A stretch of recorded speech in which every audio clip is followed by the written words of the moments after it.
Bonjour à toutes et à tous les amis, c'est 25 et aujourd'hui on se retrouve pour une nouvelle vidéo. Aujourd'hui, une vidéo dans laquelle nous allons faire une petite conclusion un peu personnelle de la phase 4 du MCU.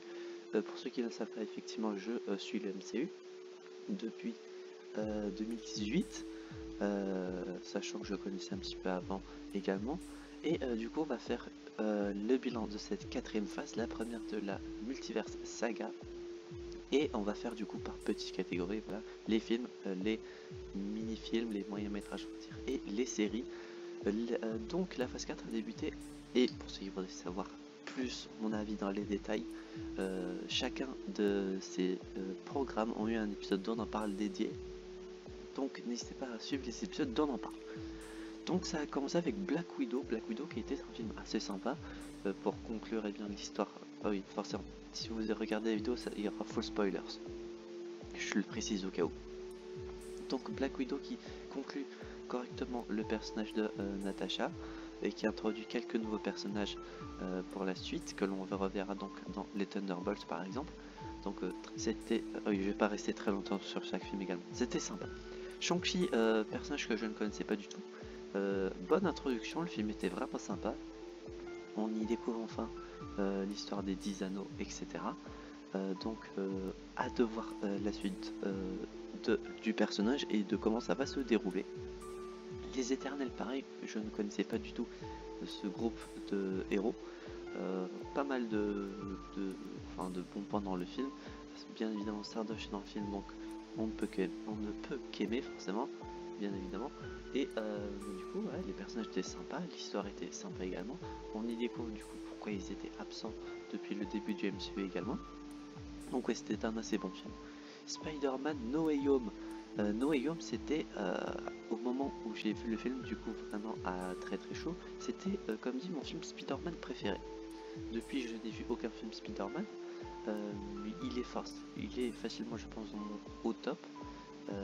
Mais ouais, je ne sais, j'étais vraiment à chaud et du coup, j'avais dit beaucoup de trucs que forcément je ne pense plus forcément maintenant. Pas forcément pour les problèmes techniques qu'il y avait sur le film, mais tout simplement par le fait que maintenant j'ai un avis à froid. Le film est sorti il y a un an environ. Et ouais, le film était vraiment cool, vraiment bien. Doctor Strange in the Multiverse of Madness. Le film était insane, les effets etc qui ont été utilisés, j'ai vraiment bien aimé. La suite est bien de Stephen Strange et du coup très cool. Hâte de voir du coup la suite, du coup avec Cléa dans la dimension noire. Donc ouais, vraiment cool. On y découvre vraiment plus en profondeur le multivers après Spider-Man, avec les différentes réalités, etc. C'était vraiment cool. Thor Love and Thunder. Le film était bien, drôle à certains moments, un peu forceur à certains moments. C'est pas mon film Thor préféré, et je pense avoir préféré largement Ragnarok. Je ne sais pas s'il arrive en deuxième ou en troisième après du coup Thor premier du nom ou Thor le monde des ténèbres. Faudrait que je les re-regarde, mais c'est pas le meilleur film du MCU en tout cas. Il y a eu quelques forçages à certains moments qui, en y repensant et en regardant des vidéos qui traitent du film, je me suis dit que effectivement à certains moments c'était un peu chiant. Donc voilà, et le dernier film est bien du MCU, Black Panther Wakanda Forever, qui est un film extrêmement beau, vraiment bien émotionnel à certains moments. On y apprend du coup pas mal de choses sur la mort de T'Challa, l'introduction de Namor du coup qui est très sympathique, et la suite c'est bien du rôle de Black Panther avec Shuri, que l'on découvrira du coup sûrement plus dans le troisième film Black Panther qui arrive un jour probablement, ou bien dans d'autres films de regroupement que l'on pourra voir dans Avengers Secret Wars par exemple, ou Avengers The Kang Dynasty. Dans les téléfilms comme ils appellent ça, il y a eu Werewolf by Night, du coup introduction du personnage de Werewolf, simplement le loup-garou. Vraiment sympa, le personnage je le connaissais un petit peu avec la série Ultimate Spider-Man, mais sans plus.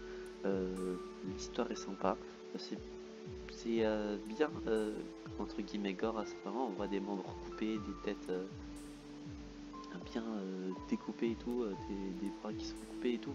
Donc c'est entre guillemets gore, mais vu que c'est en noir et blanc, il y a moins d'effets horrifiques, on va dire, sur ce point-ci. Mais sinon, c'est censé faire peur entre guillemets, mais il y a pas mal, enfin il y a un peu d'humour, du coup ça atténue le truc, donc ça va. Vraiment sympathique du coup comme premier special, comme ils appellent ça, Marvel. Et les Gardiens de la Galaxie Holiday Special, ou Joyeuse Fête en français, et le nom français pue la merde. Donc ouais, les Gardiens de la Galaxie Holiday Special, c'était sympa. C'était le dernier petit truc qui est sorti de l'année. Dommage que ça sort en novembre, ça c'est, je comprends juste pas pourquoi ils le sortent pas en décembre. Même si ça sort avant Avatar, bah ça aurait été tout simplement cool en fait, parce que là en novembre, ouais, bon, même si les villes commencent à décorer pour Noël, l'ambiance de Noël n'est pas forcément là. Et ouais, sinon en termes généraux, l'histoire est sympa, c'est joli, donc on a bien apprécié. Et les séries, c'est vraiment le truc qui a eu beaucoup, enfin il y a eu beaucoup de séries.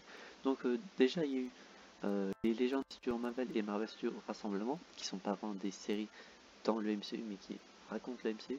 Les Légendes des Studios Marvel étant une série qui présente l'histoire d'un personnage depuis son introduction jusqu'à maintenant. Pour chaque film ou série également, ils le font, je crois. Il y a de nouveaux épisodes, ça arrive pas souvent, mais quand ça arrive, c'est sympa. Donc c'est bien des fois de se retracer un peu l'histoire du personnage. Et Marvel Studios Rassemblement, c'est tout simplement le best-of entre guillemets, les backstage de comment le film s'est déroulé.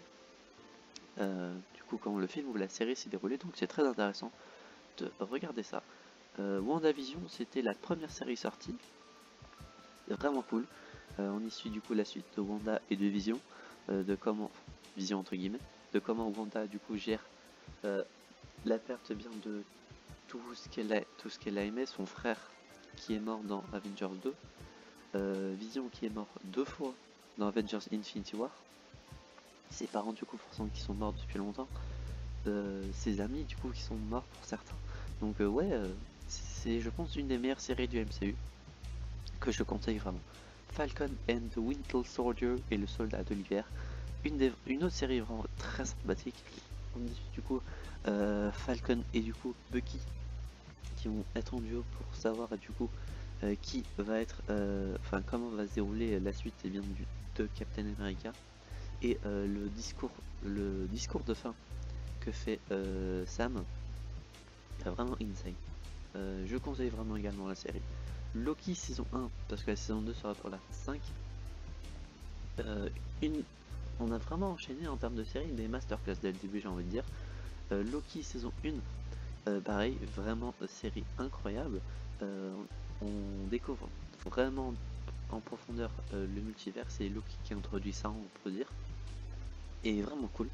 Hâte de voir ce qui va être fait en saison 2. What If saison 1, et bah ça a été sympa malgré tout pour ceux qui pensaient que c'était pas ouf. Personnellement j'ai bien aimé, mais il y a vraiment des épisodes un peu, voilà, ils sont là pour être là, genre l'épisode de Thor, il est rompiche un peu à certains moments. Sinon bah, la fin, quand il y a l'équipe Avengers entre guillemets du multivers créée par Uatu, c'est vraiment cool. Donc hâte de voir ce qui va être fait en saison 2 ou en saison 3 en termes d'épisodes, en termes de possibilités, du coup, vu que c'est le principe même de What If. Hawkeye, qui a fini l'année 2021, et bien c'était sympa. L'ambiance Noël, du coup, avec Hawkeye, je l'ai trouvé sympathique, même si c'est pas forcément le personnage le plus heureux H24. Le décalage qu'il y a entre l'ambiance de Noël qui est autre chose, etc., et Hawkeye qui, après plusieurs années, du coup, qui a vécu beaucoup de choses, est un peu, pas aigri, mais protecteur, on va dire. Ouais, non. Ouais, je pense que vous voyez ce que j'ai envie de dire. Vraiment sympa. Je l'ai bien aimé, pas autant que les premières séries qui étaient sorties, mais en tout cas, je l'ai bien aimé. Moon Knight, du coup, première série de 2022. Personnage, je le connaissais un peu via Ultimate Spider-Man, je connaissais un petit peu son histoire extra, mais sans plus. Donc, la série, je l'ai bien aimé, c'est pas forcément le cas de tout le monde. Selon ce qui est dit, ça raconte pas forcément correctement l'histoire du personnage. On verra si dans la saison 2 qui est plus ou moins teasée, qui est forcément pardon, qui est forcément teasé à la fin de la série et qui a été également teasé par l'acteur et le réalisateur, je crois. Donc à voir comment se déroulera la saison 2 quand elle sera annoncée. Miss Marvel, j'ai bien aimé Miss Marvel. Ça a été une série vraiment sympa. Pareil, je la connaissais un peu via les séries Marvel, les dessins animés Marvel de l'époque. J'ai vraiment bien aimé son histoire. L'introduction de la commune musulmane, etc. Ça a été bien fait selon moi. Les méchants de l'histoire, rompiche. Ouais, les méchants, ouais, inexistants. Et le personnage dont j'ai oublié le nom, mais le mec là qui développe ses pouvoirs petit à petit à la fin, qu'il soit là ou qu'il soit pas, personnellement je m'en bats un peu les couilles, donc voilà. Curieux de voir comment se déroulera la saison 2 quand elle sera annoncée. Ensuite, après Miss Marvel, il y a eu Je s'appelle Groot avec sa première saison. D'accord, c'est présent, ça fait acte de présence. 5 courts-métrages de 2 minutes. Du coup, vu qu'il y a 5 épisodes en un quart d'heure, vous finissez largement tout. C'est présent, ça fait acte de présence, ça rajoute rien, plus ou moins. C'est là pour être là et pour faire une série sur Baby Groot, j'ai envie de dire. Je pense que la saison 2 sera sur Thibaut in Groot, Groot in Shape, à voir. Donc pour le moment, la saison fait acte de présence, ça raconte pas grand chose. Sinon, est-ce que j'ai apprécié? Oui, parce que j'aime bien, mais que ça soit là ou non, je m'en bats un peu les couilles. Et la dernière série qui est sortie cette année, c'est She-Hulk Avocate, série ouais, assez moyenne dans l'ensemble. Série du coup dans les épisodes, le début ça commence vraiment bien. À part alors de souvenir c'est jusqu'aux épisodes 3 et peut-être l'épisode, non l'épisode 4 j'ai un doute. De sûr jusqu'aux les 3 premiers épisodes ça va. Le quatrième peut-être la moitié. Et jusqu'à l'épisode jusqu'à l'épisode 7. Donc l'épisode 4, 5, 6, 7. Donc 4 épisodes ça fait un mois de diffusion quand même. Les épisodes sont chiants. Mais vraiment, je pense pas m'être autant fait chier devant une série Marvel ou une série tout court, je pense.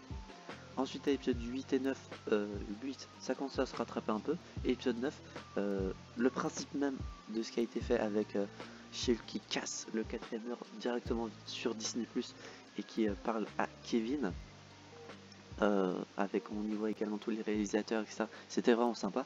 Mais sinon, la série est assez moyenne dans l'ensemble. Mais on apprend quelques petits trucs par-ci par-là. Mais en soi ça raconte pas grand chose. Voilà pour mon bilan de la phase 4 du MCU. J'espère que celle-ci vous aura plu.